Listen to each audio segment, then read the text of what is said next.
Well, welcome to Family Hour. This is Chakmah Choter episode 20. With the fellas, we've got Captain Kirk and Kevin. How are you? We're good. I'm good. Yeah, we're at the last episode. We're with Kevin's shorts. And so we've got our illustrator below. And we're somehow going to find a way to get Captain Kirk as the official captain of the White Chariot. I understand we have medical services provided by Jeff and Sylvia.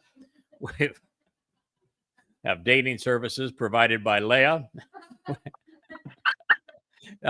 And the route will be interesting. Anyway, for those that don't know, it was our last program that we did on Family Hour was the status of the 4 chariots, where we were able to determine that the first of those chariots, the red one that does not leave Jerusalem, it represents the red heifer, the man from Edom dressed in red, and the Adamah Parah, which is the bloody red man of the earth, who serves as the red heifer. It stays in Jerusalem. But then the next 2 chariots, one of those goes out and just finally puts the ultra-religious and ultra-political Yehudim who have survived up to this point out of their misery, so that they don't muck up the eternity for the rest of us. And that white chariot, that's the one you want to be at the helm of, correct? Yes, sir. Yeah. So the white chariot, and it's a spiritual chariot, so you're going to have to be on your best behavior. Well, I will try. I will do my best. Yeah, it's a spiritual chariot. It's going to make 7 stops along the way. It goes north initially, and it picks up, providing transport for every Yisraelite and Yehud in the world, no matter where they might live, who has the potential of receiving the benefit of the sacrifice of the red heifer that prepares the adulterous woman that is Yisrael for her betrothal to the returning king, who is Dod. And the 4th chariot, the dapple chariot, the one that's a little less concerning to us, because it picks up the Goyim along the way, who will serve as the worker bees for the millennial Shabbat, which is really a pretty good gig. I mean, it's the world's been at war. You're going to be able to enjoy what is a restored earth to the conditions of Eden, and continue to live without the harassment of religion, politics, conspiracy, no Magites, no progressives, no Muslims, no any of this kind of stuff. So it's going to be a pretty good deal even for them. But the white chariot is where the action is. And so I got in fact, you have your thing that you can read for the white chariot, Kirk? I'm seeing some. I do. Okay, yeah. Go ahead and read your white chariot, and then we'll go on from there. Okay. Well, as I told you this morning, I woke up and had this idea, because I always wanted to be like Mort Druck of Mad Magazine. So what I wrote to you was, I woke up this morning with an idea that I thought you would like and consider. I intended to write it out and illustrate it in the style of Mad Magazine artist Mort Drucker. In the meantime, it goes like this. Welcome aboard Flight 777, the Yehuda Yisrael Express. I am your pilot, Captain Kirk. We'll be flying at warp speed and making 7 stops on our path along the way before we reach our final destination, Jerusalem. Today, my co-captain, Kevin, will be regaling you with a rendition of an old Frank Sinatra tune, Fly Me to the Moon and Let Me Play Among the Stars. These are all insider jokes for those of you who are in the know. You're probably picking up on all of these, but yes. Yes, so if need should arise, our onboard medical crew will be Dr. Jeff and Nurse Sylvia. The lovely and talented Leah will offer each passenger a headset with Kevin Shorts of Yada Yahowah podcast. He will be available to answer any questions you may have. We will be serving lamb on matzah bread, red wine, bitter herbs, and Sylvia's very famous pineapple upside down cake. Which is not part of the inside joke, but you must like it. So it's really she's good cook. After we complete our mission in the northern hemisphere, we'll be take a short flight over the southern hemisphere and then fly directly to Jerusalem on Mount Moriah. Please provide the children with complimentary Malak wings. And thank you for choosing Yada Yahowah Airlines. Yours very truly, Captain Kirk. Anyway, I thought it'd cheer you up this morning. So, and there will be an illustration for all of this in the I Mad think Magazine so. style. Kirk, for those who do not know, is a spectacular artist. But not only is he good with oils, and I have many of them that decorate our home, he is also a really, really talented illustrator. And I've seen so many of his illustrations that are pen and ink that are just spectacular. So this will be done in the style of Mad Magazine. And I think it'll be great. Well, as soon as we get it, Kirk, it'll find its way onto Facebook and maybe even into the crazy realm of X. It might even go viral on X because it might be crazy enough for them. Just the right. But thank you. That is my pleasure. Yeah, it actually was a pretty significant find for us to delve into Zechariah 6 and find it so rich in testimony about what's going to transpire and this sacrifice of the Adamah Parah that takes place, the red heifer on Towrah. You know, so many rabbis now are looking for a red cow. They're willing to go to Texas to find themselves a red cow. Kind of funny though that the first sighting of a red cow in Israel was during the time that I arrived there in preparation for writing Tea with Terrace. So really? I was actually there at the exact same time that the first press reports came out that finally, after searching for decades, a red heifer has finally been found in Jerusalem, and that was the exact time I was there prior to writing Tea with Terrace. So that was in the early spring of 2002. Shows you how long we've been doing this. But anyway, they're looking for a red cow and don't know that the Adamah Parah is actually a bloody red man of the earth. He is the same fellow as is described as the man who comes out of Edom, who is dressed appropriately. So if anybody wants to have fun with my wild shirts as I wear them, according to Yeshaya, we have it on official record. He says that he is dressed appropriately. So if you don't like my wild shirt, take it up with God. Yeah, take it up with God. And although he will be dressed in red for this particular event because he's going to be bludgeoned. That's what a sacrifice is all about, after all. But it really is no big deal. It's a big deal what Yahweh does with it, but in terms of the victim, all that I will be losing is my corporeal body, which is appropriate since I have been Dod's Bashar, and Bashar means corporal body and herald. So that's the part that I'm going to be shedding. So I'm going to get my vacation after all, because I can't be herald if I lose it, I guess. I don't think that's the way that Yahweh was going to interpret it, however. But nonetheless, that is, I am the guy that they've been searching for. They just didn't know it. And we will fulfill Towrah. And Yahweh is going to play a mighty assist as he introduced us to the idea of the recognition that the final Zeroah would be the Adamah Parah. They're one and the same. That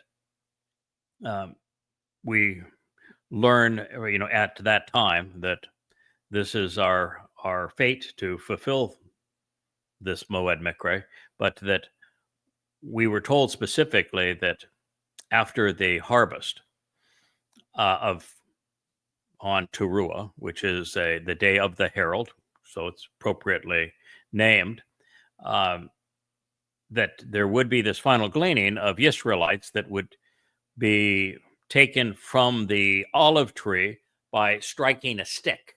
And the Choter, which is the definition that both Dod and Yeshaya ascribe to the man who is going to lay down his life here, is the Choter. So he is that stick.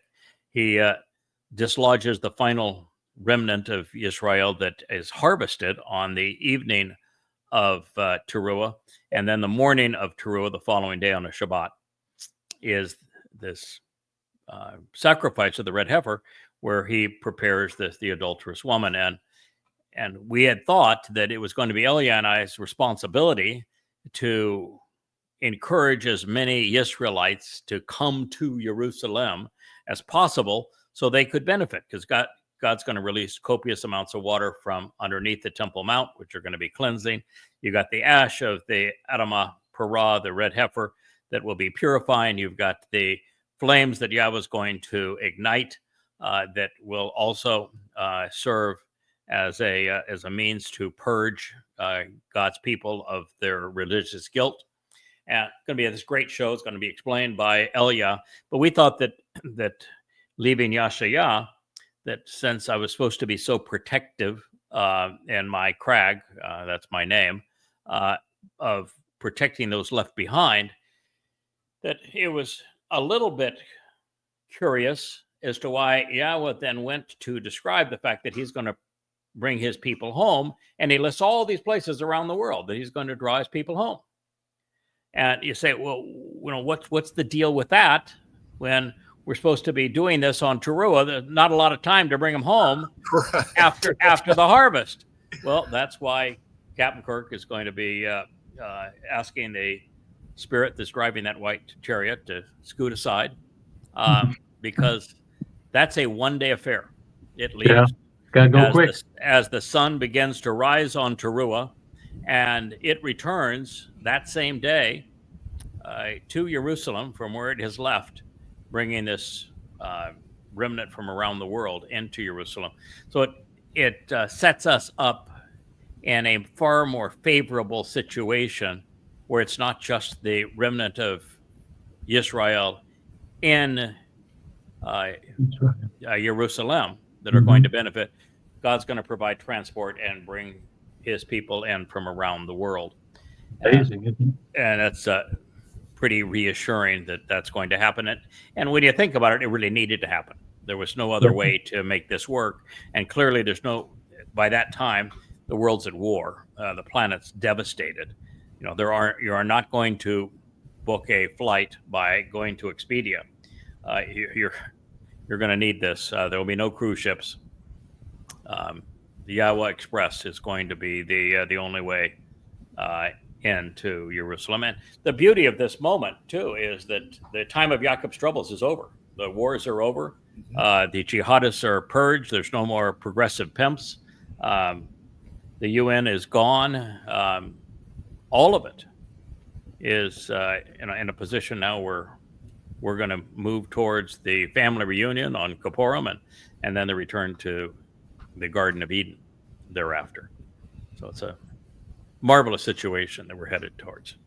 I also noticed that Leon, I think she's been working with Kevin on this. We have a new YAHOWAH blog in the lower left part of our screen. And I think it's a beautiful thing. I'm being scolded to say that I haven't been delivering a blog, and that it is a vlog because it's video and not written. But since I'm a man of words, I prefer a blog because I do lots of blogging all day long. I also noticed that we have a text page up that seems to be providing a real-time transcription of this show. Wow. That would be for the hearing impaired. That's opposed to having the person that's doing the ASL, right?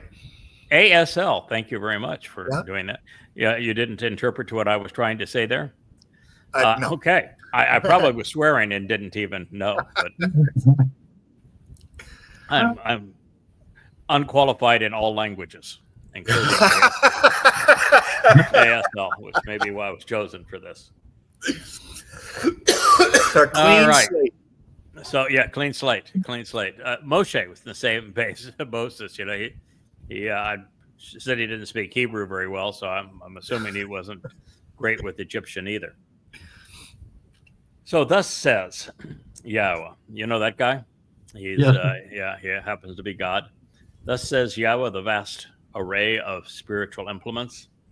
I am passionate about and jealous for Zion, the signs posted along the way, with an enormous desire for exclusivity in the relationship.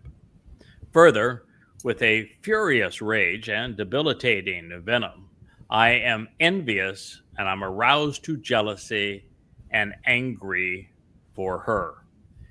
This is from Zechariah. Now we've turned into the 8th chapter, having left the 2nd chapter of Zechariah.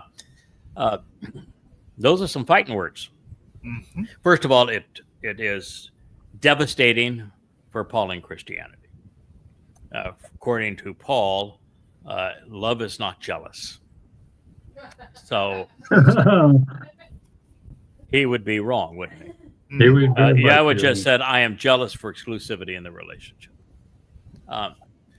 I've had my share of romantic interests along life's way, and I'm not sure that I've ever experienced a romantic interest where the other party wasn't or I wasn't jealous for the relationship.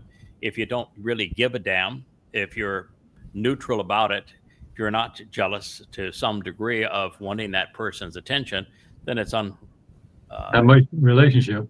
yeah, it's not much of a relationship. And so Yahweh, and you have to be careful here. Yahweh is not saying that all human relationships need to be monogamous. His son had 18. And if you count Jonathan, whom he certainly had a great deal of love for, it would be 19. So that's hardly exclusive now, is it? Hardly. And it was true with almost everyone that Yahweh worked through. If you look at the father of Yisrael, he had 2 wives and 2 concubines. So God, and never once did God said, I only want you to have 1 wife or 1 husband. Never said. So adultery, when it's spoken of in the Torah and prophets, is not speaking of the marriage kind of adultery that we think of. It is spiritual adultery, religious adultery, false gods, pursuing the religion as opposed to a relationship.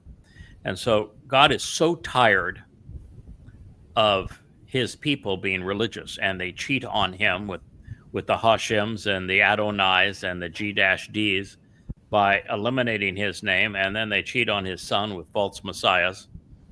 So God just saying, I'm tired of you being a cheat. And I'm zealous for an exclusive relationship, just you and me in that relationship. And we just don't have any room for false gods or religions. And that's what he is saying here. I'm passionate about this. And he focuses on, his passion is focused on Zion. Now, why do you think he would say Zion here? Saying it's where the Ark of the Covenant is, where the temple. The Ark of the Covenant is on Zion. Yeah, Zion is the ridge line between. This might be a clue. It's the ridge line between the summit of Mount Moriah, where the house for Yahweh's name was and will be, and the bottom of that ridge line, a fellow that the city was named after, the city of Dode. He had his home there towards the bottom of that ridge line called Zion. So Zion is the ridge line between Moriah, where the top of the ridge is Yahweh's home. The bottom of the ridge line is Dode's home. It's separated by the 2 valleys. And so that's Zion. The word actually means signs posted along the way. So why would you think Yahweh would use Zion as the thing that he's zealous for? It's the witness. It's the story. It's all wrapped up there. Yeah, his story is there. It's the signs present a witness to his restoring testimony. So far, all those things are true, but that's not the answer. Okay. All the sacrifices? Nope. The sacrifice took place on Moriah and Zion. That's also true. Not the answer. He's talking about a relationship here that he is zealous for. And this is an exclusive relationship that he desires. His house is at the top of this Zion ridge line, and his son's, Dod's house, is at the bottom of that ridge line.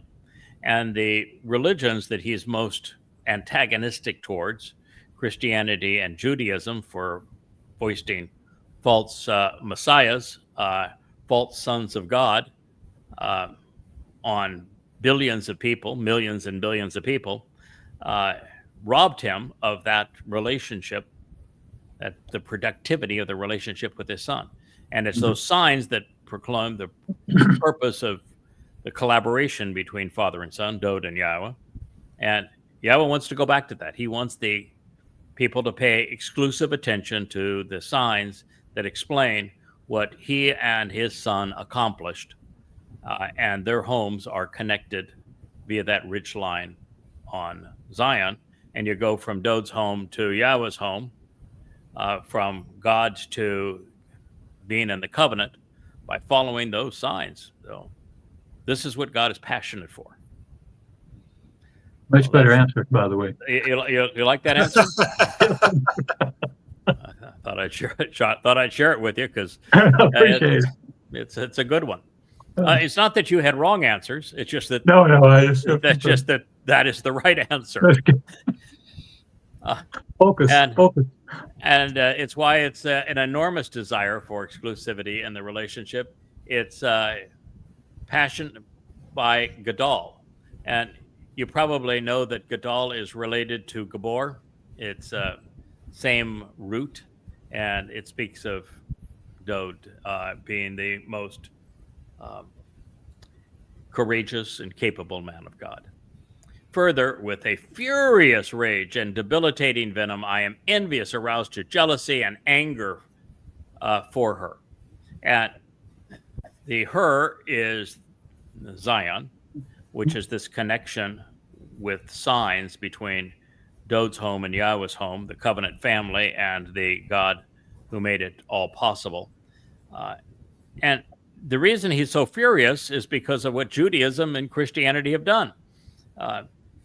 First it was the Rabbi Paul who perpetrated the myth of Jesus Christ. There was no person named Jesus Christ. He's nothing but a crude counterfeit of Dod David mixed in with a heavy dose of Dionysus. And God calls Paul the plague of death. He's disgusted by Paul. And we spent the appalling Twistianity episode today by ripping Paul to shreds. His statement that the Torah is a curse and that it cannot save.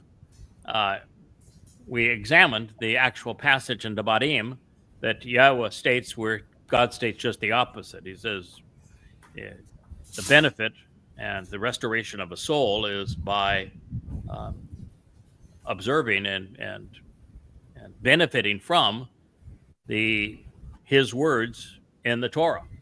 And yet Paul twisted that to say, no, you're condemned and the Torah is a curse. So we just completely repudiated the Christian New Testament, Paul, Galatians, and Christianity as a result of that. There's no other rational conclusion but that the original is false. But by piling that lie where they did on top of the truth about the connectivity, this connection between father and son, the fulfillment of Pesach, Matzah, and Bakorim between Yahowah and Dod, his beloved son, which provides the only means to salvation, the only means to reconcile our relationship, to enter God's home, to be part of his eternal family. And for Christianity, through the Rabbi Paul, to have mucked all that up, that's a really big deal. That's why he's, and colloquial English would say he's really pissed off. You can say it in the biblical phraseology of furious rage and debilitating venom, or that he is aroused to anger. And then, to make matters worse, rabbis also foisted another false messiah, robbing God's Son and God of all they had achieved together, depriving 2,000 years of Yehudim of the benefit that was achieved. So, yeah, God's upset. He's exceedingly disappointed with what his people have done. And keep in mind, Paul is a Jew. He's not only a rabbi, he is a Jew. He is a religious Jew. And he did this to everyone. And, in the process, Christianity creates this aura that by saying that Jews crucified the Christian God, that Jews are demeaned, they're dehumanized, so that Paul could lay claim to all the promises that God made to his people. And God's furious at that. So God's jealous for the relationship he achieved with Dod, his beloved son, who fulfilled Pesach Matzah Nebakodim, so that we could be immortal, perfected, and adopted into the covenant family, enriched and empowered. And he's angry that other rabbis, Paul and Rabbi Akiba particularly, deceived everyone by replacing what they had achieved with the false Messiah. So it makes Zechariah 8:2 a very powerful statement. Now, Yahweh may have abandoned Israel, and he did millennia ago, because he could no longer endure his people's religious adultery. But he has not forgotten that he once loved Israel, and with a divine passion. And his son is the groom that is spoken of in Numbers 5, the story of the adulterous woman. That adulterous woman is Israel. And she is being prepared to be betrothed to the one who wants her back. And Dod is the returning king of Yisrael, and stating that his glory is in his family, he wants Israel back. So he is the groom that is pining for his bride, but knows that his bride is disgusting and needs to be cleansed. And so that's why they brought in the Adamah Parah to do that job. That's the purpose of the Adamah Parah, is to fix the adulterous woman that is Israel. So that's the story that is being told here. Now, unfortunately, Yehudim have been at the forefront of cheating Yahweh and his beloved son by foregoing the relationship in the Bereth covenant that God intended and choosing to be overtly religious instead. And the problem has only gotten worse with the Babylonian Talmud, and is at a DEFCON 5 state with the Haredim. To ignore God's hatred for Judaism is to disregard the entirety of the Torah and Nabaim.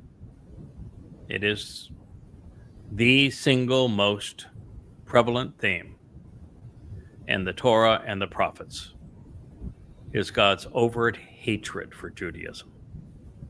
So Judaism says that which they acknowledge as a religion, and they claim to study the Torah, and yet they're not bright enough to know that God hates Judaism. How can you claim to be Torah observant and not recognize that God's issue with his people is religion? You just don't read the Torah. Well, you don't understand. They claim to be experts at it. They claim to spend their lives observing it. Well, that's the one that they wrote. Well, they do spend a lot more time on the one that they wrote, which is called the Talmud, but yes, which they call the Torah.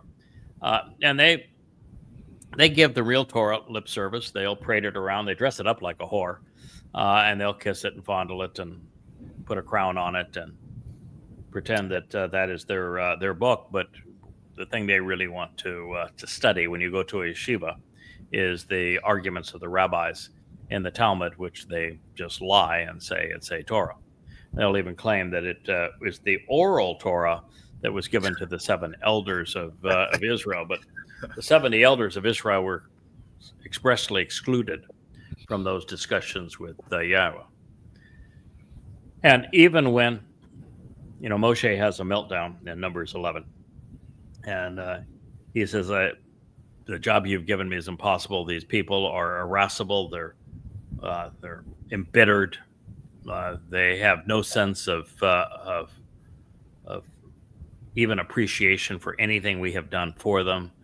This is an impossible job. I cannot do this job, in particular, alone. And so Yahweh says, I'll tell you what I'm going to do here for you. Good. I'm going to take the spirit that I gave you. I'm going to divide it 71 ways. And I want you to pick some really old guys. And you're going to split the spirit among those 71 of you. And then they can shoulder some of the burden. But the burden that they were shouldering was the religiosity and the argumentative nature of the Israeli people. It wasn't to speak for Yahweh. Mm-hmm. They never did speak for Yahweh. So Moshe retained the responsibility of speaking for Yahweh, but now he had a support team that would take the burden of the irascible nature of the people. So, you look at the one prophet that the rabbis can't wait to come back. They are so proud that they set a seat for him and a place setting for him and a glass. They pour a glass of wine for him. They even have somebody go answer the door to let him in. And you say, how can you really be that stupid? It's gonna be good when he does show up. Elijah, is famous for one thing, and that's when he accused and debated and bested and then eliminated all of the religious and political influence in Israel. Mm-hmm. His thing is, he is the most anti-political, anti-religious prophet among all of them.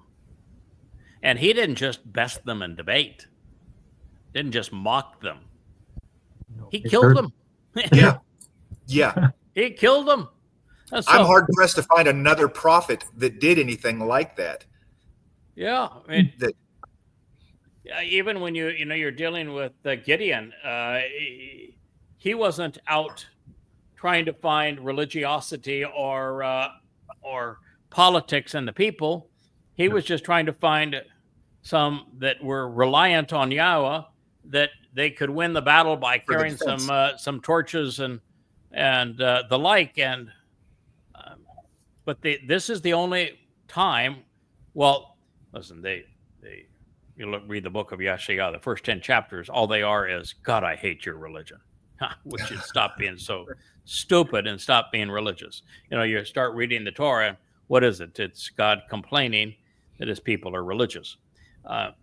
So it's pervasive, but Elia is the one time where there is an actual debate between the religious and it's not really a debate. It's a roast.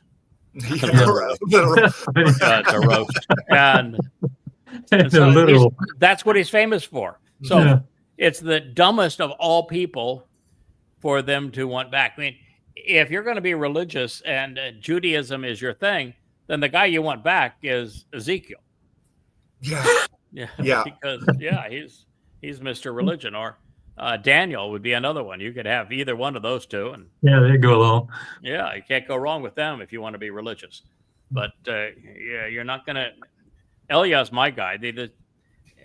I think is some people have been saying recently, particularly with the snark that's been part of these shows, is that Elia and I are a lot alike. If you don't like me, you aren't going to like Elia. So we're both exceedingly sarcastic and try to be a bit witty and make light of the idiots that promote religion and politics.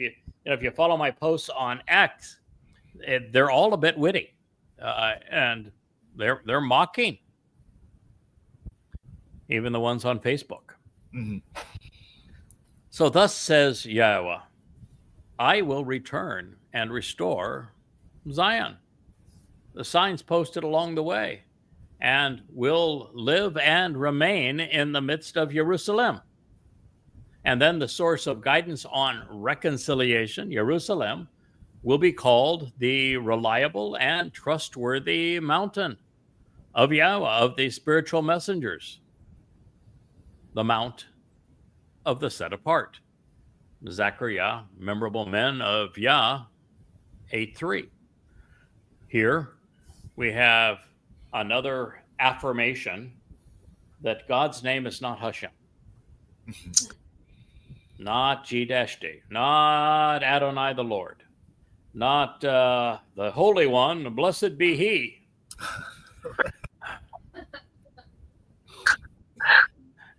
Not Jesus. Nope, not Christ. Not Allah. Not our Rahman. Venue or Shiva or any such nonsense. Not only don't we all worship the same God, the one real God doesn't want to be worshipped. And he has a name. And his name is presented some 7,000 times in his testimony. And he even, when he introduces himself by name and says, I only have one name, and this is my one name for all time, all places, all people, without exception, he actually tells us what the name means, because he tells us it's based on the verb haya, to exist. And he tells us how to pronounce it. It's in the Torah, which gives you the pronunciation of the wa, and haya, the verb to exist, has the yod and the hey.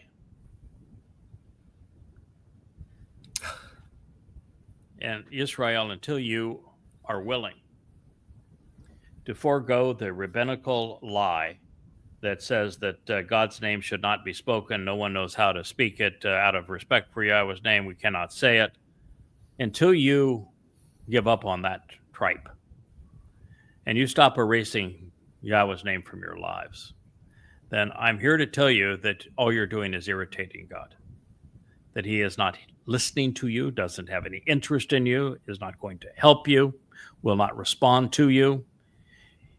You have no benefit in participating in any one of your holy days,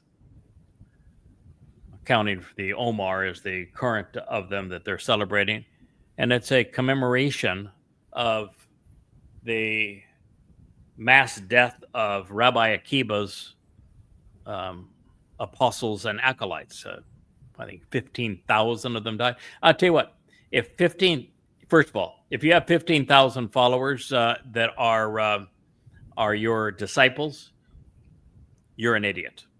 You most certainly are not speaking for God. So we can get that out right from the beginning, that all you are is a cult leader at that point. I can look around here and I can count my followers as a wife, a friend, and two really handsome and cute fur faces. And that's the way it's going to be. If you've got a following like that are your disciples, you're in serious trouble. Second of all, if you lose 15,000 of them, you probably are not serving Yahowah. And then if you're going to go and celebrate that, and then also tie it into the death of a rabbi that you have associated with writing the Zohar, which is about as demonic as any book in any religious lore, the textbook of Kabbalah,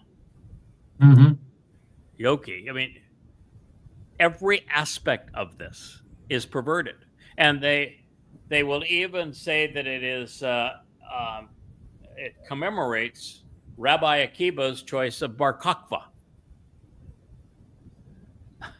He had a false Messiah that brought the wrath of Rome on you, that caused the diaspora leading to the Holocaust. He's the founder of Rabbinic Judaism, and it was a false Messiah. Can't you be smart enough to figure out That's really stupid. And so they have a holiday. They're celebrating it now, counting the Omer. You know, there's one person that they don't cite to justify it. Yahowah. Just like Purim. You know, Purim is based upon the myth of Esther and the story of what occurred in Persia, Babylon, except for the fact the whole story is fake. And it's easy to disprove. It's you know, it's dumb to the dum-dum. Anyway, Yahowah says that he's going to return to Jerusalem. So why, when Yahowah says this, it's very clear and easy to read. I'm going to return. Shub means return and restore. And it's in Yahowah's voice. Yahowah says, I, first person, will return and restore. I'm going to, at the appropriate time, I will come back to and renew. Shub is interesting because it's the line that I have fun with out of Seinfeld's The Soup Nazi episode, No Shub for You. And it's no soup for you in that episode, but I like it better as no shub for you. Yahowah says, until you shub to me, return to me, I will not shub to you. I will not return and restore you. So it's no shub for you. And so they know that clearly everybody knows that it speaks Hebrew, reads Hebrew, that is capable of translating Hebrew. You did it for your glossary. You know what shub means. Shub means to return and to restore. So this is Yahowah, having written in first person, I am going to shub. I'm going to return. That being the case, right here in a clearly proven prophet in Zechariah, why is Rabbinic Judaism so fixated on the return of a nameless Messiah, and they never mention the return of Yahowah? Not a rhetorical question. Right. There's nothing in it for them. Well, yeah, because Yahowah is anti-religious, and Yahowah takes their whole game away because if you want an answer in Judaism, they'll cite 4 or 5 rabbis and cite the voluminous text that the rabbis have written. They don't cite Yahowah. They won't even mention Yahowah's name. So Yahowah is devastating to Judaism, is the reason, but it requires outright deceit. Oh yeah. To tell people that that Messianic Judaism, that we're anticipating the return of our Messiah, and they don't want to do anything until their Messiah returns. What they don't know is their Messiah is anti-religious, and the first thing the Messiah is going to do, and it happens to be Dode, is going to wipe them out, going to exterminate them. Well, so is Yahowah. And where is Yahowah returning? The term Zion is applied to patriotic Jews that have a longing to return to the land, is a Zionist. But the word in Hebrew, it's spelled with a T-S-Y, not a Z-I. And it has the Wah is the source of the O sound. So if you want to know how, there's another proof that the Wah in Yahowah's name is pronounced as an O, it is Zion, and that comes from the Wah. But the TS is drawn as a picture of a man in a comfortable position with the hands in front, and it's a position that you would engage in if you're reading something. And so Zion means signs posted along the way. The Wah is a tent peg posted, and the nun, a nun letter is a sperm. So it's a reading about this thing that makes the child more secure. is the basis of Zion. And so God says, I'm going to restore Zion, which means I'm going to restore those signs, which means I'm going to restore the message that connects me and my son, my house, my son's house, the covenant family home, and the home for my name on the ridge line of Zion, Moriah, in the midst of Jerusalem. So do you think there will be, Jerusalem would be the Palestinian capital? I don't think so. I don't think so either. You think that Allah's going to get to have a temple there? A Dome of the Rock, an Al-Aqsa Mosque? Yeah, he's toast soon. Yeah, I don't think so. We know that Dode didn't build the temple. You know, it wasn't allowed to, but he bought the threshing floor. It was a path. I mean, you know that he was weekly, daily, walking that path from his palace, from his house, up there to have a look. And hey, this is where it's going to be. This is what it's going to look like. This, and he was traveling that, signs posted along the way all the time. And you know that him and Yah were walking that together a lot. I mean, yes. Can you imagine? Plus, Yahweh provided Dode with a diorama of this is what's going to be built, and Dode acquired most of the materials to build it. Mm-hmm. Yeah, and because Dode is a prophet, he understood that when Yahweh said, you can't do it because you have blood on your hands, that what that meant is that when you return, the blood that's on your hands is going to be the blood of the bull and of the goat that you're going to use to anoint the mercy seat of the Ark of the Covenant. And at that time, oh, by the way, you get the opportunity to build the eternal house for Yahweh's name. That's that's the one that counts. I don't want you wasting your time building the one that's going to be destroyed. I want you to build the one that's going to be the most beautiful and that will endure forever.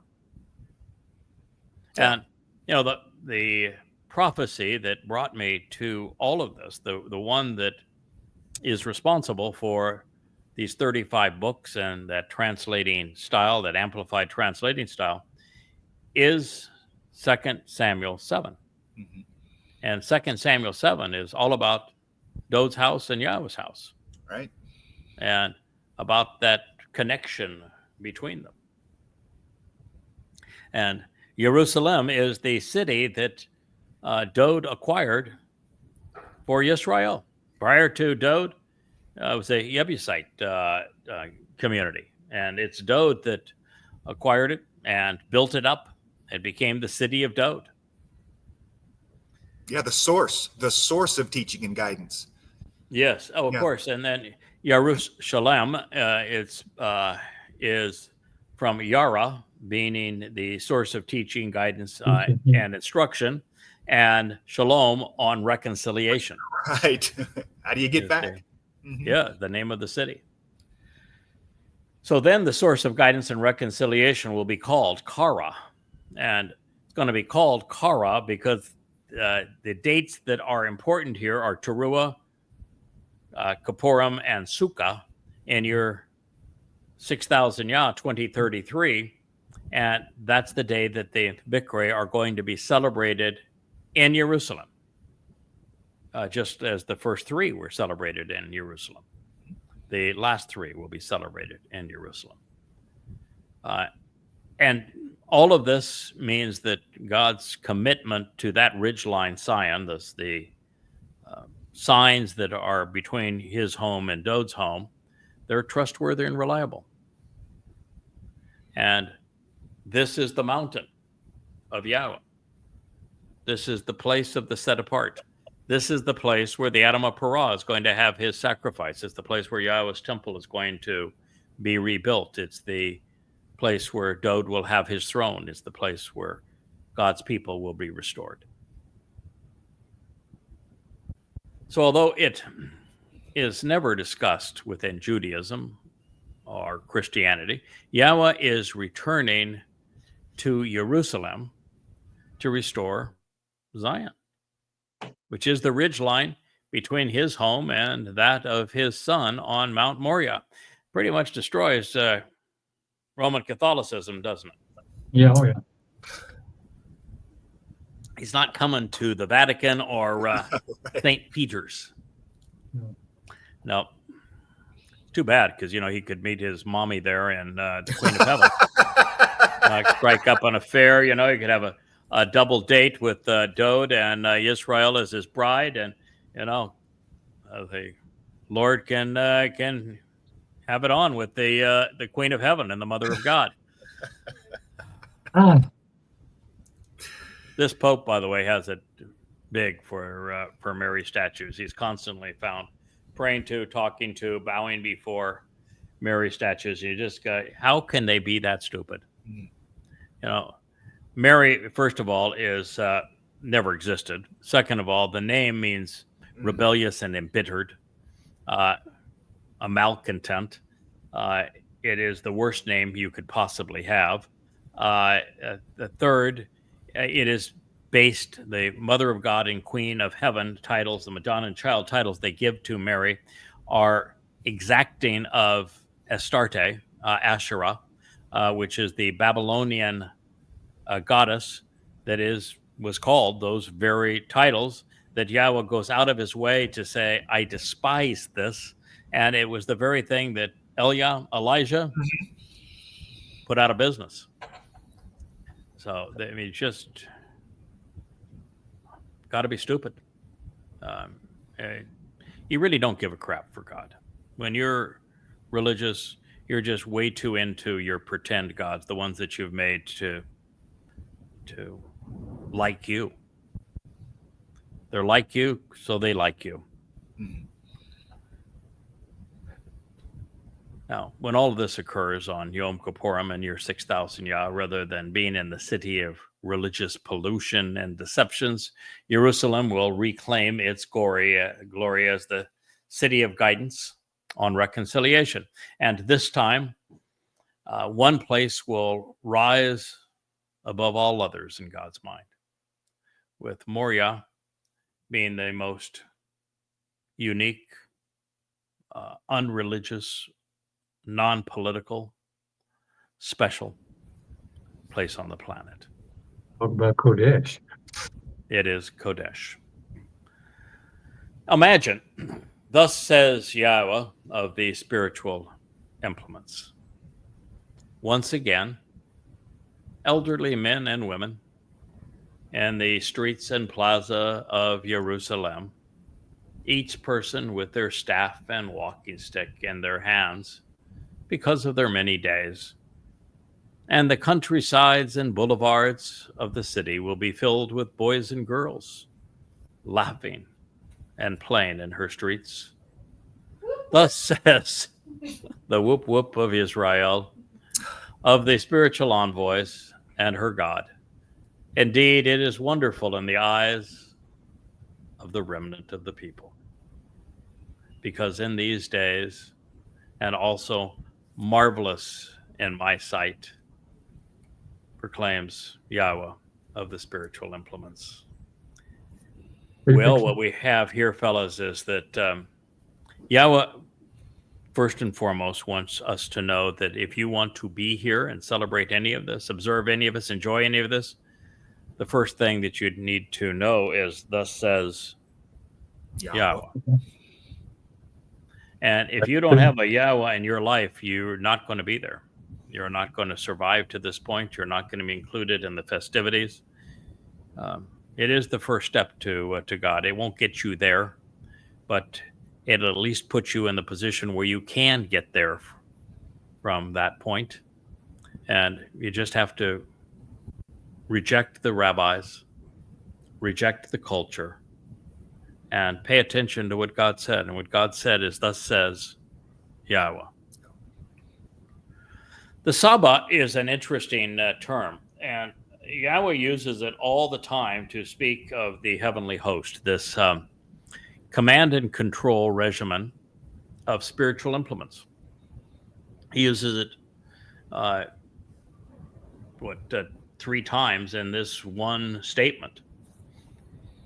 And what it says is that Yahweh cannot, because he's a 7-dimensional construct, has to be a dimension beyond the universe that he's created. And our universe, by all indications, is 6 dimensions. The 3 that we can perceive, layered with time as the 4th, And then dark energy and dark matter are likely dimensions as the 5th and 6th dimension, putting Yahweh in the 7th dimension. And everything Yahweh says is that 6 plus 1 equals 7 anyway, the universe being 6 dimensions, God is 1 equals 7, puts God in the 7th dimension. As a 7-dimensional construct, he cannot enter 6 dimensions. It's just like you can't, as a 3-dimensional being, Kirk, you cannot enter the flatland of your illustrations. Nope. You can interact with flatland with paintbrushes and pens, but you cannot enter it. Same thing is true with God. God will not fit into flatland. So what God has to do to present himself to us, to interact with us, it has to be through this regimen of spiritual envoys and implements that follow his instructions. And that's why he wants us to identify with them, understand that this is how he must interact with us. He is going to one day empower and enrich us to the point that he can bring us into the 7th dimension, but we'll have to lose our physicality when that occurs. But he himself can, if he wants to, he can project his nephesh soul and take a tiny bit of matter, convert energy into matter, and place his nephesh soul into that to manifest himself in any way he wishes to, but it's just a projection of himself, a tiny aspect of himself. This notion that Jesus was fully man and fully God is, well, what's that word that I keep on using? Stupid. Yeah, stupid. Foolology. Foolology. So here I used to not be able to say retard because one of the editors had a conniption fit with the term retard. But retarded is a perfectly good word, and it speaks to the mindset of the religious. They are retarded. You would be religious if you weren't retarded. It's based on faith, not knowing. Belief is the antithesis of understanding. That's why Conley says, who do you believe? This, that, and the other. What do you believe? Don't believe diddly squat. What's the purpose of believing? Why? And if I believed it, why would you even ask? Can't prove it to you. Can't prove it. Yeah. But if I know, I can prove it. Mm-hmm. And if somebody knows, you'd think you'd want to know what they know. Right. Teach me what you know. That seems better. I want some of that. Yeah. Yeah, I want some of that. So here we have people in Jerusalem. And the first thing you notice is they're all bowing down in worship, right? No, Oh, having a good time. I got that part wrong. Okay. So they're not bowing. No, they're not bowing down. What you have is even the old guys. Yeah. And I'm a little bit irritated by this because, up to this point I've been, kid and our young man. And now we're talking about old guys. In fact, he has a prophecy where he specifically speaks of 70, which is the age that I am, and uses old fart twice. I don't even want to tell him what my age is. We were getting along fine until that point. Yeah, you had to you had to bring that up again. Yeah. Yeah. Jeez. And he throws out this, line, 2000. Yep. Well, no, 3,450 years before I can respond to it. Yeah. And how fair is that? But he's got the old folks. They're walking around because they're with a walking stick, aren't they? The walking stick's in their hand.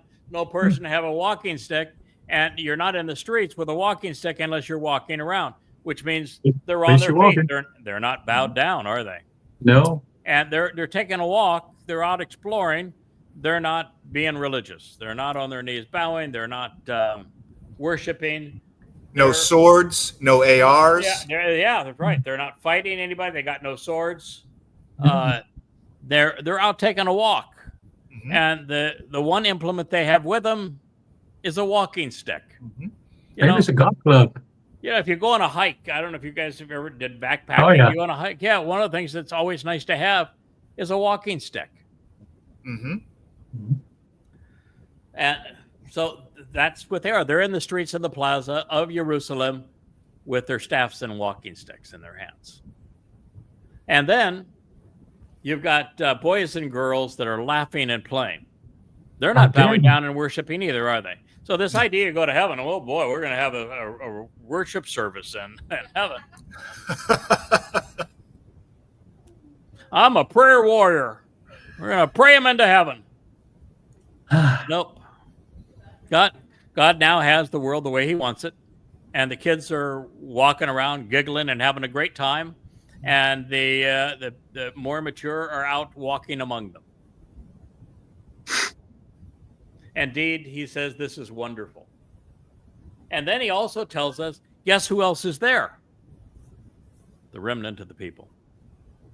Yes. And they are our responsibility. We bring them there. We are responsible for them being there. We prepare them even to be there.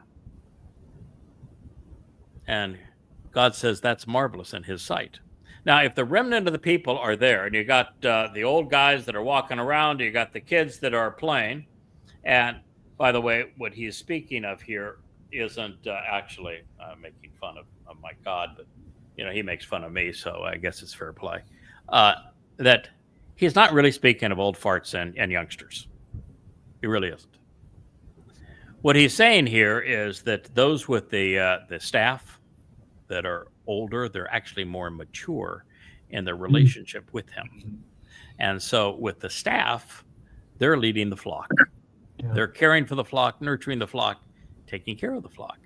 And it's the youngsters that are having a great time with their more mature shepherds who are guiding them, because it is fun to learn about God, to grow in this relationship. And so when we dealing with that remnant is going to be comprised of all youngsters. There's not going to be a single person who is going to be in the covenant family for more than 10 days by the time this occurs. They're youngsters. And there's going to be the rest of us who have been part of the covenant family for decades that have read all of these books. We have verified the translations. We've been part of this struggle to bring this remnant home, and we're going to be their shepherds. We're the more mature fellows that are walking around the streets looking after them. Good duty. Yeah. Pretty good duty. And it makes this prophetic and profound because that is the remnant that we're responsible for. And the other part of it that is so wonderful is God saying, these things are really, really wonderful. Pala, they're marvelous in my sight. So that means that we prevail. You can't have not succeeded. If you don't succeed, God's not saying, hey, man, this remnant that you brought to me and the more mature leading the flock of the youngsters who are having a great time together, and God says that's marvelous, the likelihood that we don't prevail is zero. Right. It's a prophecy. Yahowah has conveyed this prophetically. He has already seen it, and he's happy with the result, which means that, we can take comfort. Marvelous in my sight. Yes. That we did a good job. And I think we are doing a good job.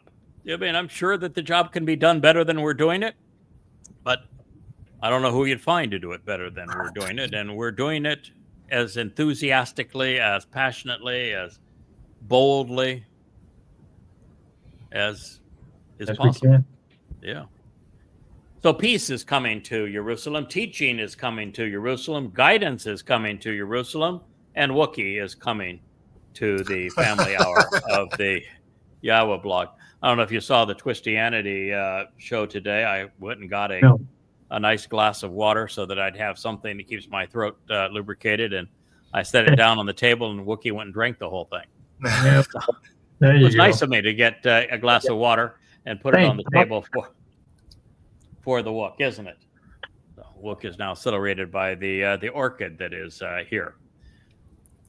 So this is going to be a marvelous time. By the way, there is an inside joke here. Those that are having a great time, that are laughing and playing, the children, they are Sha'ak. And if you're unfamiliar with that, it's the name of Yishak. Oh, Yishak, yeah. the first child of the covenant. Oh, yeah, laughter. Yeah, he's Of named course. Laughter, love, and play. Leah, you need to put a little more in there. Wookiee doesn't like to. You have to do a complete dive into it. But Leah was kind enough to pour me a glass of iced tea, and the Wookiee decided that it must be for him. So, of course, it is Wookiee's world. We're just living. Yeah, Wookiee world. Yeah. Yeah. So, thus says Yahowah of the spiritual messengers, Yahowah Saba, and it's Ko, which means thus says.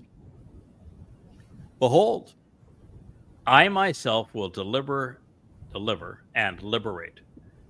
Yasha.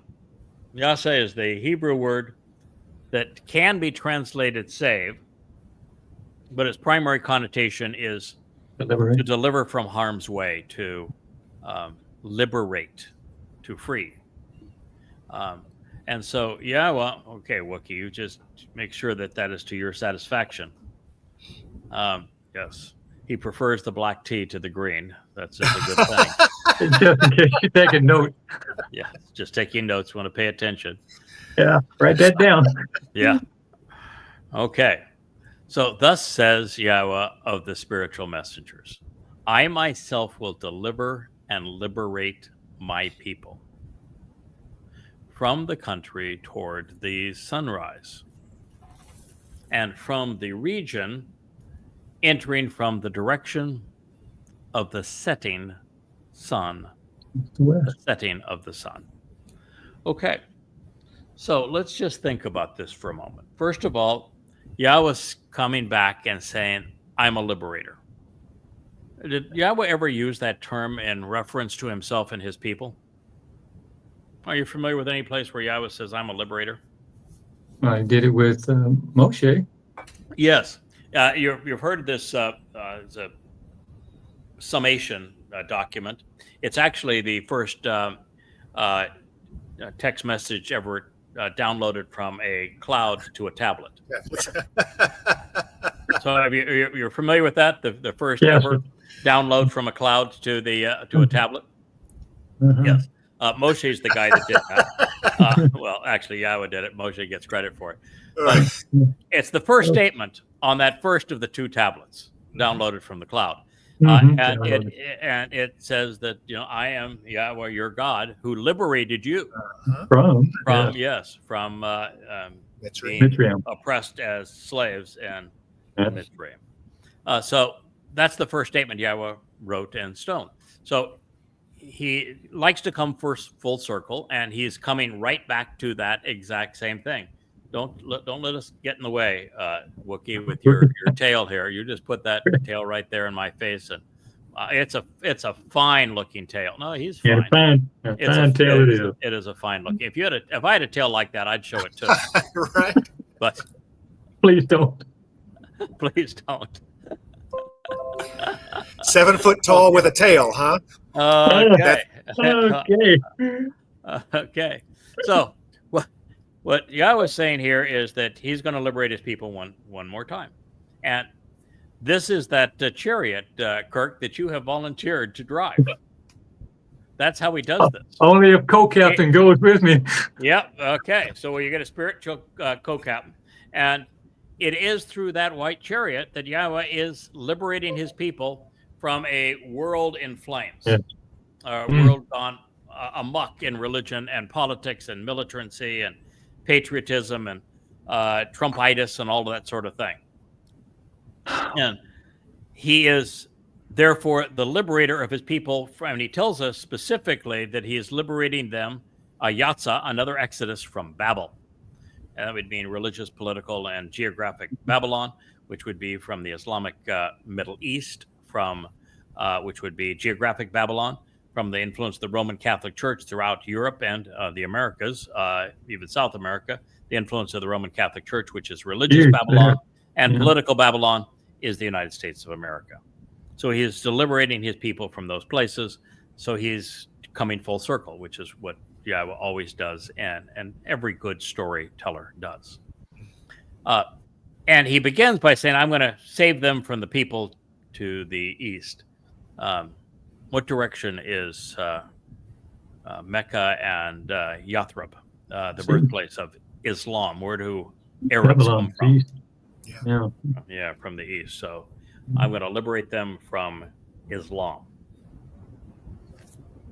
What would be west of Israel that would be considered, or will be considered, will become, is now becoming the most vicious enemy of God's people, the one that Yahshua warned his people would betray them and impose the two-state solution?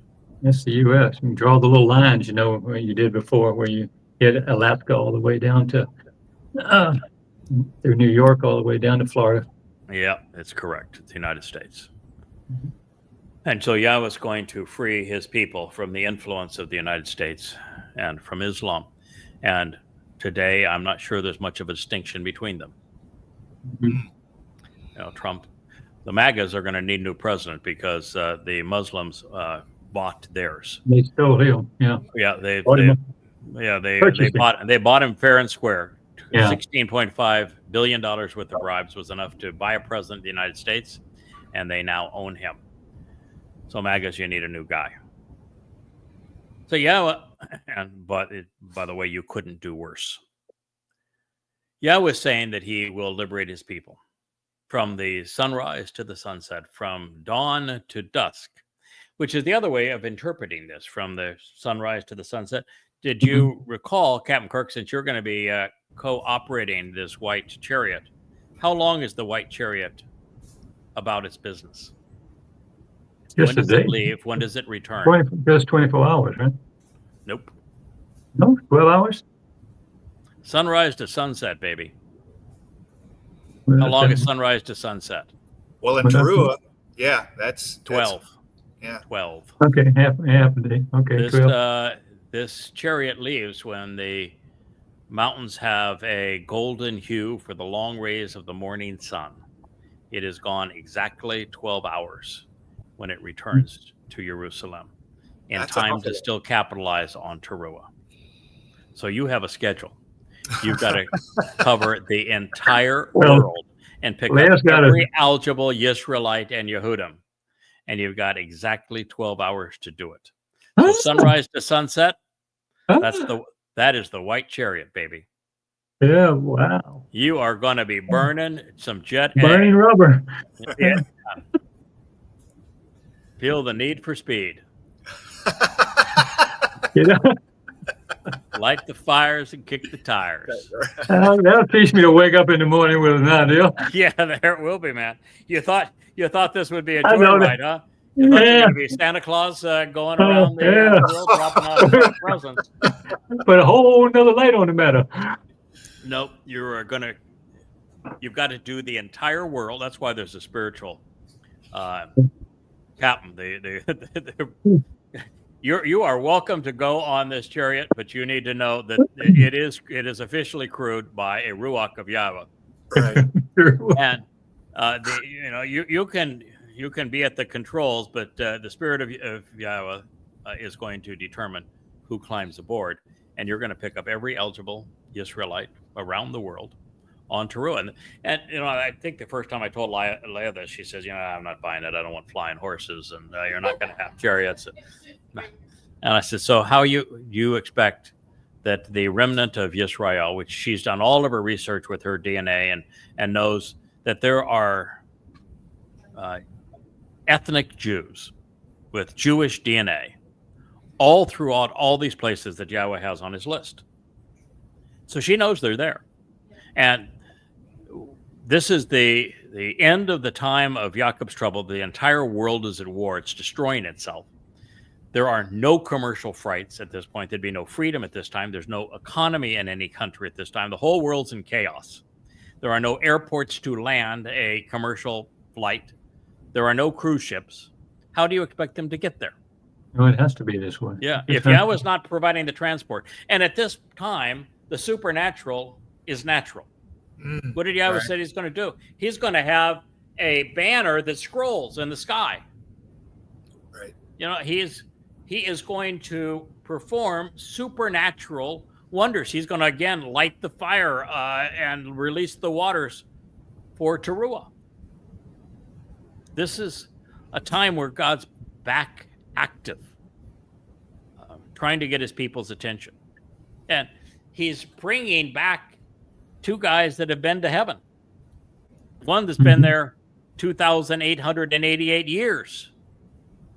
You know, that's not exactly normal. You know, what part of the supernatural are you willing to accept, but not the flying horses? Where do you draw the line? Right? Where do you draw the line on all of this sort of thing? And, you know, when you're dealing with God and he's zealous for his people, he just told us, I'm really zealous for his people. He is at this really point, zealous for his people. yeah, he's letting it all out. Yeah. Coming to get you. Yep. So sunrise to sunset, east to west. God's engaging. He's going to liberate his people. Going to remove them from harm's way.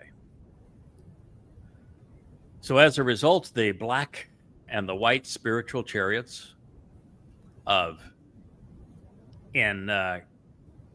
incarceration, really, and emancipation for Israelites the world over are going to be swift. It's going to be a ride where you're going to need your goggles or your eyes are going to water. It's going to occur over the course of 12 hours. This is to coincide with the sacrifice of the Adamah Parah. And the sacrifice of the Adamah Parah, those flames and the cascading water, I think the cascading water off the Temple Mount is going to be channeled, but I think that it endures for all 1,000 years of the millennial celebration of Sukkah. So I don't think you have to hurry back to be part of that. But the Shabbat ends at sunset, so you've got to get back to capitalize on the sacrifice of the Adamah Parah, the red heifer, before sunset. But the eternal flame that Yahweh has ignited there, It's going to be there. I don't see any reason for the flame or the water to ever be extinguished.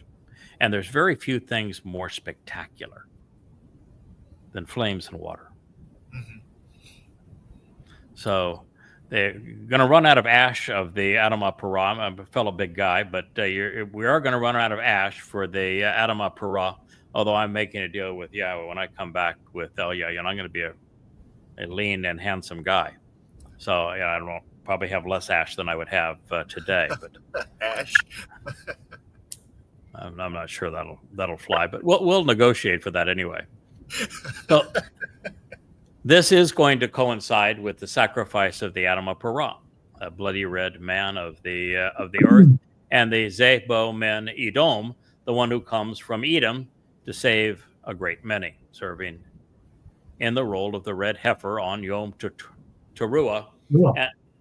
And Yom Teruah is the day of the herald, so it all fits together. It's will begin at sunrise, and it will conclude at sunset, although this will be a most unusual day of sunrise and sunset because it's a day of a full solar eclipse, which is the one time that the moon actually intervenes between the earth and the sun. Do you know why it's possible to have a full solar eclipse? No. I mean, the moon is obviously a lot smaller than the sun, right? Yeah. So how is it possible Oh, the to have ratio a of the full solar distance. eclipse where the circumference of the moon is That could be a exactly the distance. same size as the circumference of the sun? It's got to How be a is that distance. possible? Distance, isn't it? Do you guys know? Yeah, it's the ratio of the distance, the circumference of the So, moon. And The from the earth. moon is 400 times smaller than the sun. Yes.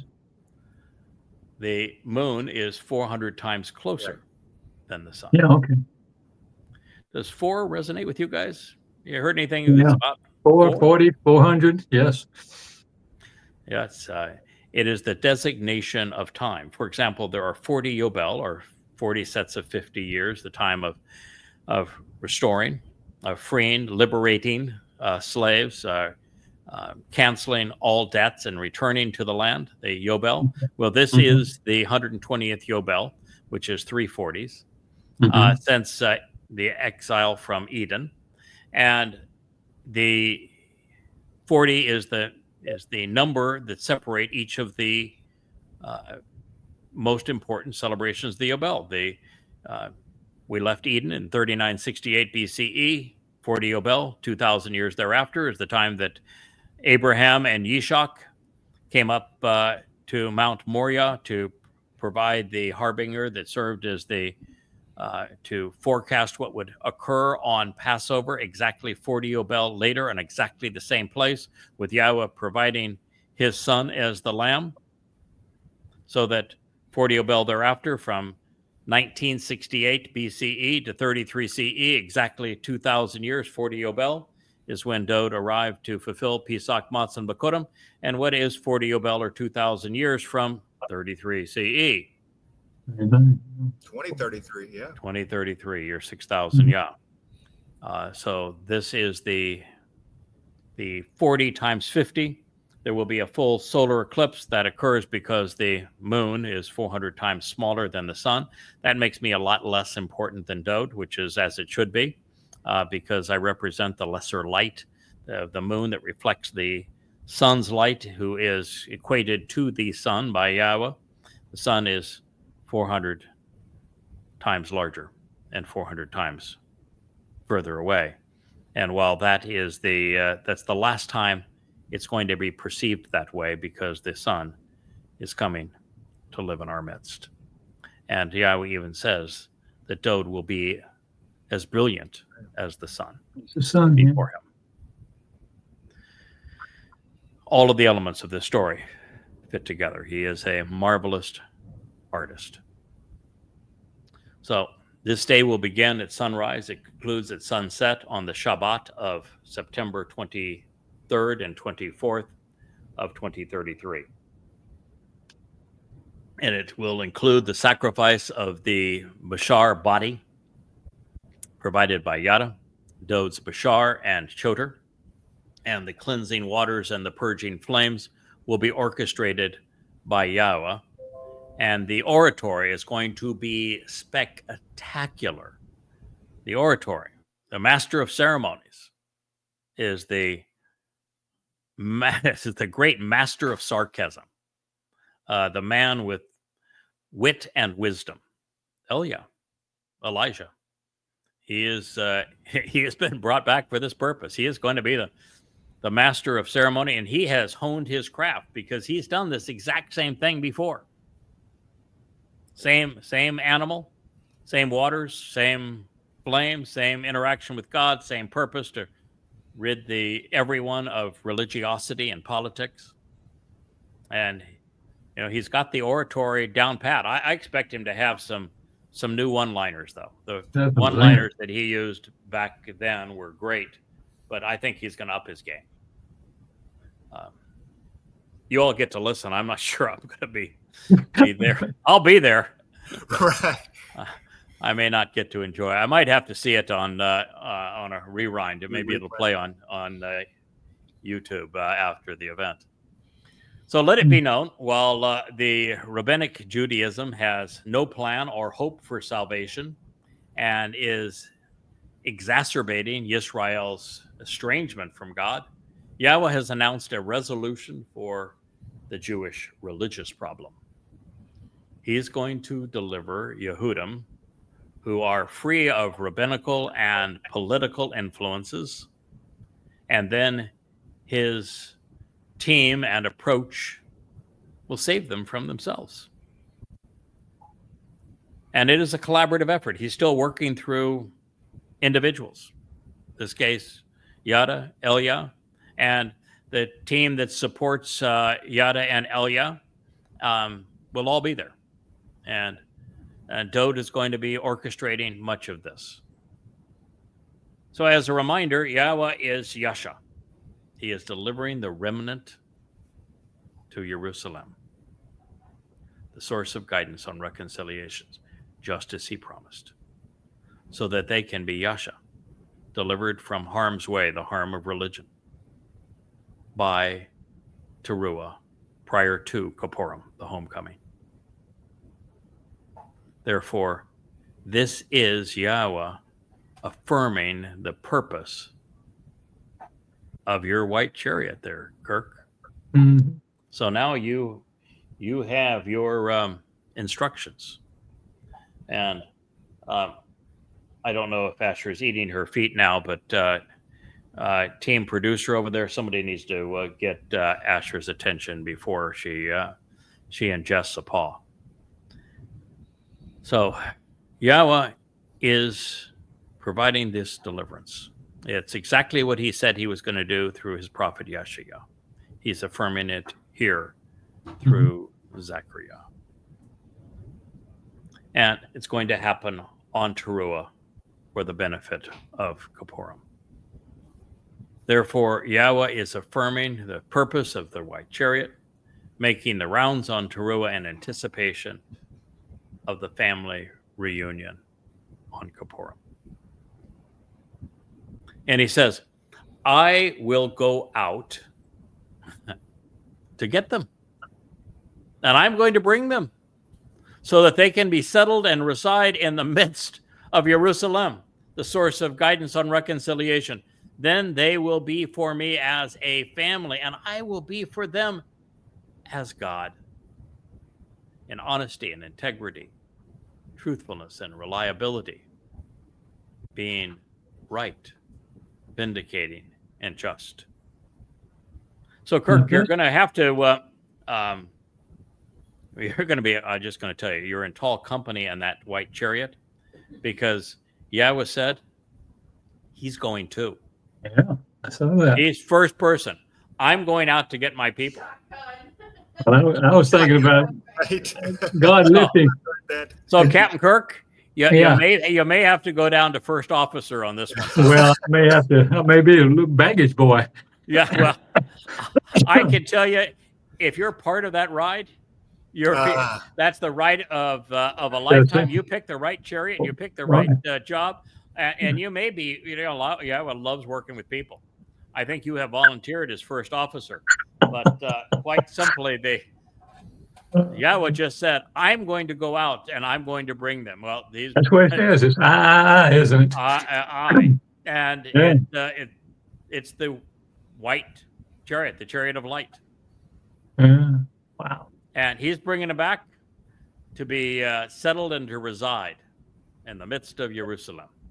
So it's leaving from Jerusalem, leaving from heaven, actually, going through the two mountains of Jerusalem, coming back 12 hours later, filled with Israelites and Yehudim, who God's going to settle and reside in the midst of Jerusalem, that will benefit from the sacrifice of the red heifer. And then they will be for me as family. Is there another? Listen, Kirk, if it weren't for the fact that I have other obligations on that day, that I'm otherwise obliged, I would opt for the white chariot too. But in this case, I got to sign the bloody red one. So, I'll be there when you get back. I'll be there waiting for you. I'm not going anywhere. It's like when Yahweh said, when I asked him, who's going to take care of Asher during the harvest, and he says, so where do you think you're going? I'm going to stay there in Jerusalem, and you will go and bring Israelites back home. Is there another picture where God's lifting up his people better than this one? Guys, this is just so encapsulated into. Yeah. And this one now, when you put it into the context of Yeshua 17, where we've gone from the Shabbat harvest into the Towrah harvest and into the sacrifice of the red heifer. And we know that the 2 to 3 ripe olives of the uppermost branches, Yehudim, and then 3 or 4, or 4 should be 4 or 5 of the lower branches, that are Israelites that were broken away, and that they are kept safe in the crags and crevices of the rock, and they are awaiting Yahweh's return. And then you've got the this chariot that brings everybody back. One of the things that strikes me about all of this is that while the sacrifice of the Adamah Parah is likely to take place during that solar eclipse, and I don't even know what time of day that is, but it's going to take place around the time of the solar eclipse, where the world is going to grow suddenly dark. The thing that would make the most sense is for the ceremony pursuant to the Adamah Parah that Eliah is going to orchestrate, that Yahweh is going to release the water, and that he's going to ignite the flames, that take place reasonably close to dusk, when everybody comes back, and when the fires will just enlighten the whole sky. It's almost like those flames will be Yahweh's presence among his people. Wow. But that whole scene is going to be so much more magnificent if it's set against the twilight, don't you think? Oh, absolutely. Yes, indeed. Yes. So that would be the reason why they would come back in 12 hours, and so that everybody could witness it. And I think it's a scene that's going to play over and over again. I think that when God has that scrolling nesh, that banner, that we're going to see a reenactment of this whole thing over and over and over again. So just as I think this is an eternal fountain of water and eternal flames, I think that the scrolling banner that Yahweh has above the Temple Mount, I think it's going to play what transpired here. I think Yahweh was very pleased and proud of what not only he envisioned for the fulfillment of this and the preparation for the wedding of his beloved son to Yisrael, that he wants to see it over and over again. He wants us to witness it over and over again. It's a marvelous plan. And I think he's also proud of the people that carry it off, that make it happen. And Yahweh now is reveling in the same thing his son reveled in. Then they will be for me family, and I will be for them God. This is what we're all striving for. This is the moment that we have worked for 24 years, that we will continue to work to the very last moment, last breath we draw. This is what it's all about. Then they will be as family, and I will be for them as God. This is the thing that we have from the beginning most wanted to witness. And I've said so many times that I want the team that has taken the responsibility to make this happen, to bring the mission to fruition. I want us to all be in the back of the room. And I want to watch Yahweh welcome every family member that we contributed to being there, which will be almost all of them. What a wonderful thing. And as Yahweh greets each for the first time, you see that big smile and just the hug. I just think the satisfaction that we're going to get to be able to witness it, it's going to be the ultimate reward. That will be the greatest experience of our lives. Agreed. Yahweh created the universe to have a family, and we're playing a role to make that possible. It's the purpose of the Yahowah blog. It's the purpose of Family Hour. It's the purpose of all of these books, the purpose of the website. It's all for this. And God's going to do it with emeth, with certainty, integrity, reliability, and in being right, vindicating, and just. Emeth, Sadak. Zechariah 8:8. This is the affirmation of so much of what we have come to know and share regarding the fulfillment of the fall Moedim, the restoring witnesses to the eternal testimony regarding the appointed meetings that transpire in year 6000 Yah, 2033. Everything from the fourth day of creation with the greater and lesser luminaries fulfilling the Moed, from life in the garden, where there was no religion, no politics, and God had a perfect relationship with one man and one woman. From the narration of the covenant to the exodus from Egypt. From the anointing of Dode to his fulfillment of the spring Mikre, invitations to be called out and meet in year 4000 Yah. Everything has led to this moment. And our work as the Choter and Adamah Parah, the Nakar and Zeroah, it's all for this. This is why we were called. And the nice thing is that, and I wrote this earlier today, guys, that I went out on a limb. A Choter, and after all, I am a limb, so why not go out on one? Yahowah felt really bad when Moshe crashed and burned.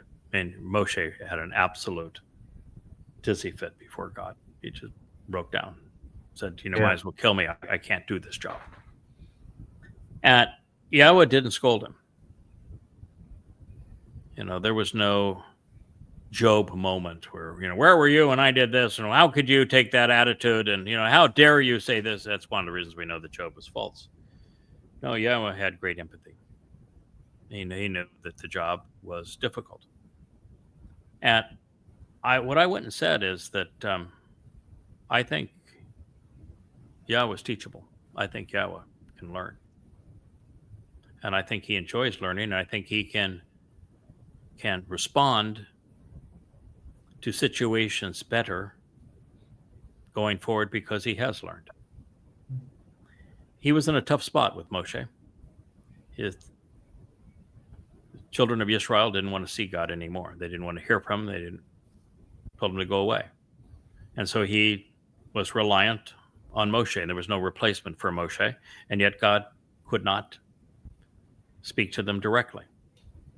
And there was no prior revelation that could tell Moshe how to respond when things got rough. And so he really, I think God felt badly that he had not done enough to make Moshe feel good about what he was doing. And so that was the first of the exoduses. We're leading the last. And this time, God has provided many, many hundreds of attaboys, praise, accommodation, thank yous. Just Emmanuel. As this is, for a job well done. You did what I wanted you to do, kid. Thank you. We did it. We made it happen. And I think God also realizes that the smartest thing he can do is to give us what he couldn't give Moshe, which is prior written instructions as to how to handle these situations. Yeah. He also gave us something that he could not give Moshe, which is an education on the cantankerous nature of this flock that we're trying to bring home. We know what we're up against, so nothing surprises us about them. We know that God couldn't prevail with them, so we're not disappointed every day when we fail to break through to the degree that we should based on the message we're delivering. I mean, you'd have to be crazy not to accept what God is offering, and yet they reject it. They do. And yet we don't get all emotional worked up over it because we know what we're up against, because God told us. And we're comfortable in the role because God told us we're going to prevail. And rather than taking one spirit and spreading it between 70 people, God says, I'm going to give seven spirits to one person. I recognize that what I did before put the mission at risk. We're not going to do that again. Mm. So I think God did learn from the experience with Moshe. I think he felt great compassion for him. And he decided, I'm just not going to put anybody in that position again. I'm still going to work through somebody, but this time I'm going to do what he just did here. He's just told us this is marvelous in his eyes. And it also says that because we encourage some Yehudim to return to Shub to Yahweh, Yahweh's in a position he can Shub on their behalf. And he does great things. And he liberates them and he brings them back home and he places them in the city of his son. And this is just a great celebration. And Yahweh has done his utmost to prepare us to deliver on what he now claims is marvelous. It does take a lot of the pressure away, doesn't it? Well, I still feel responsibility. You still feel. Oh yeah, you still have to do the best we can. You're still totally committed to the job, but what he's done is he's removed the worry, so that you can enjoy the process.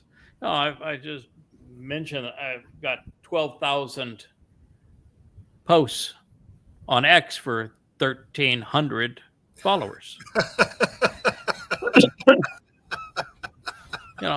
I was a guy that used to value my efficiency. I thought I was pretty effective. I was a reasonably quick thinker, quick writer, quick actor, and quick study. Quick study. I was about getting stuff done.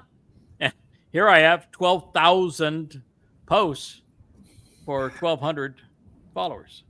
And it's because I'm assailing the MAGAs who have huge followings. I'm assailing the conspiratorials who have huge followings. I'm assailing the Muslims who have huge followings. And I'm assailing the progressives and the liberals who have huge followings.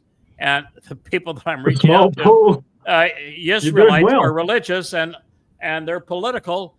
And I'm denouncing their religion and their politics. So it's actually a miracle that we have 1,300. Yeah, that's a big number. That's a big number considering. Fortunately, too, there is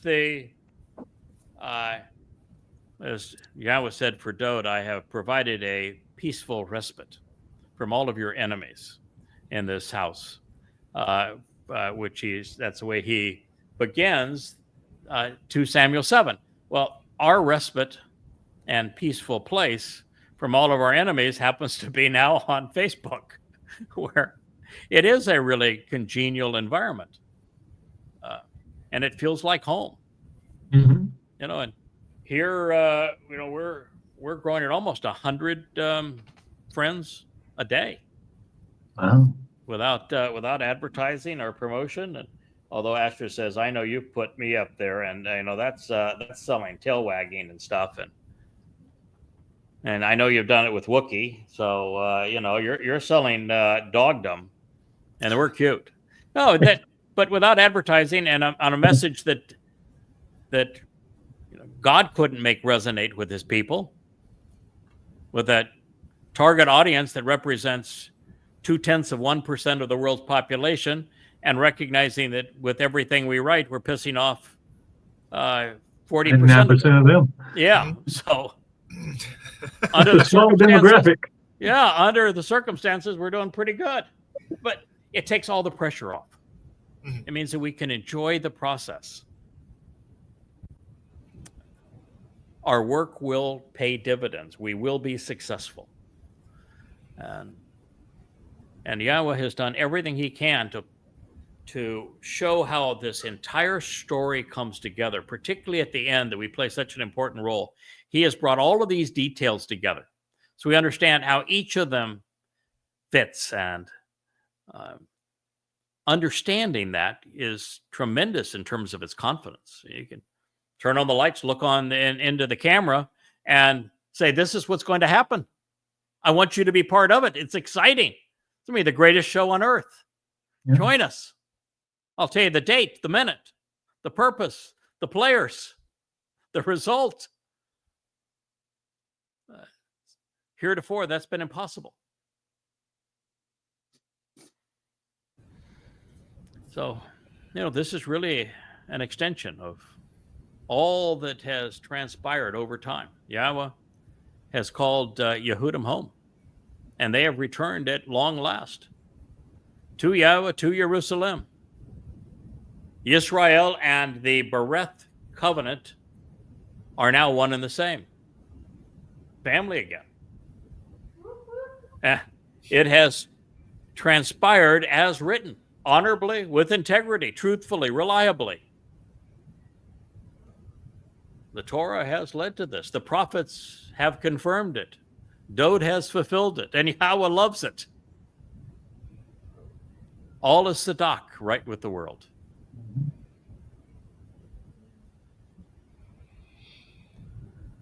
So we could have concluded our review of the prophets at this place, considering the magnitude of the previous statements. But there is also something else, always something else with Yahweh. He's never finished teaching. For those who sometimes will claim and say that we're a little verbose, or I'm a little verbose, well, I'm following a really good example. Yeah. Yeah. And while this is a very long sentence by way of introduction, Yahweh is saying that we have arrived because those who have listened to the prophets, who spoke as the home for the covenant family as it was being built, who remained steadfast, that they are the living embodiment of everything that has been conveyed. As Nathan to Dode conveyed what would transpire about these events to us in 2 Samuel 7. Yahweh told us that his son would be the cornerstone, being set in the house for his name and the glorious 89th Mizmor. And then Shalomo's Sermon on the Mount revealed how the Nakri observant foreigner would prevail in the end, being the second to take transcription from the cloud to a tablet,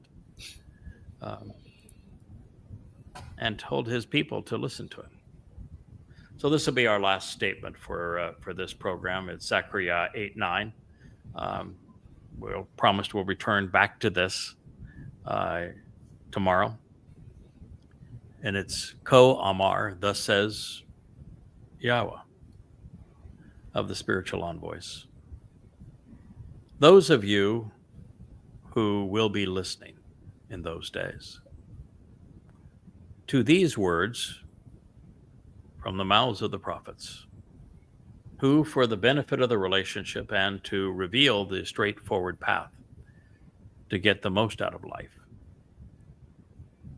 in that day, the cornerstone was set and the foundation was established for the house and family of Yahweh, of the spiritual implements. So that is the royal residence, the temple home, as it would be built. Your hands being firm, strong, and your influence steadfast, restoring and empowering.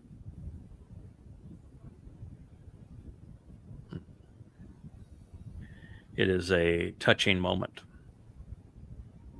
from our God, proud, pleased with all who have engaged with him to make this possible. The Kevins and the Kirks, the Leahs and the Craigs, the Riches and the Charles, the Joes, the JKs, the Mikes, the many who have engaged, the Moshes, the Yoshas. Look at the great work of Shamuel, and then Dode, Nathan, Yashaya, Yirmiah, Zachariah, Yoel, all of the team, all to this point, all to this purpose, all to this day, all for this house, all for this family, all firmly committed, influential, steadfast, all building towards the same result, all committed to the straightforward path to get the most out of life, all listening, all contributing. On behalf of YAHOWAH, and we prevail. A family has built a home, one that will endure forever. And fellas, that's the place we're going to stop, because what do you add to that? My heart's full. So, Captain Kirk, now you know what you'll be driving. You know that you're going to be sitting next to God Almighty. Ooh, ooh.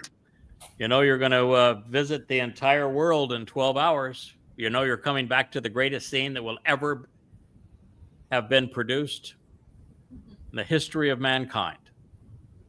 The greatest show on earth. A great celebration of life prior to the marriage ceremony and the family reunion on the day of reconciliations as the earth is returned to the conditions of Eden. 1,000-year celebration of life here on this planet. And then the really good part starts. The delegation. You know, if I were you, Yisrael, if I were you, Yehud, I'd pay attention. Come now. I'd stop being so stiff-necked. Time to listen. Join us. I have 2 fur faces and 4 eyes and 2 noses and 2 wagging tails outside of a glass door that are saying, okay, we do not do separation. Shabbat Shalom. And so that was Wookie and Aster saying Shabbat Shalom. Uh-huh. Good night to one and all. Thank you guys for Yes, sir. participating. Thank you, for the great chariot ride, and for the Kevin Shorts and Yeah. the whole lot of it. Those were really good shorts today, by the way. I like the format. The last few you've really made very interesting, and we're getting. I've got good material, so it's easy. Yeah, we're getting good results. Somebody smarter than us has to figure out a way that we can verify the 2 or 3 new YouTube channels, but at least we're getting many views, and we have great content there. And we have learned that just as a verification, that the strike that we thought had been put against the channels for posting the movie of 10/7, the real events of 10/7, which we knew was too strong for YouTube.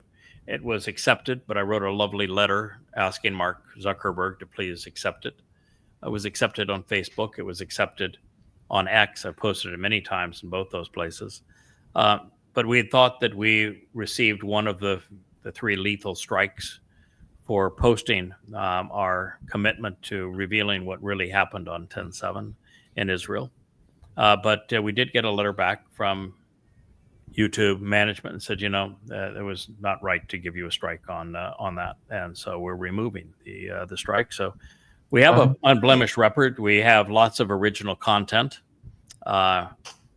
So we just have to figure out how to get all the advanced features back by doing proper verification, which they're not making easy, because everything we attempt to do is not quite passing muster. It's But as soon as we ridiculous. resolve that, Ridiculous is the word. we'll be clicking on all cylinders in that regard too.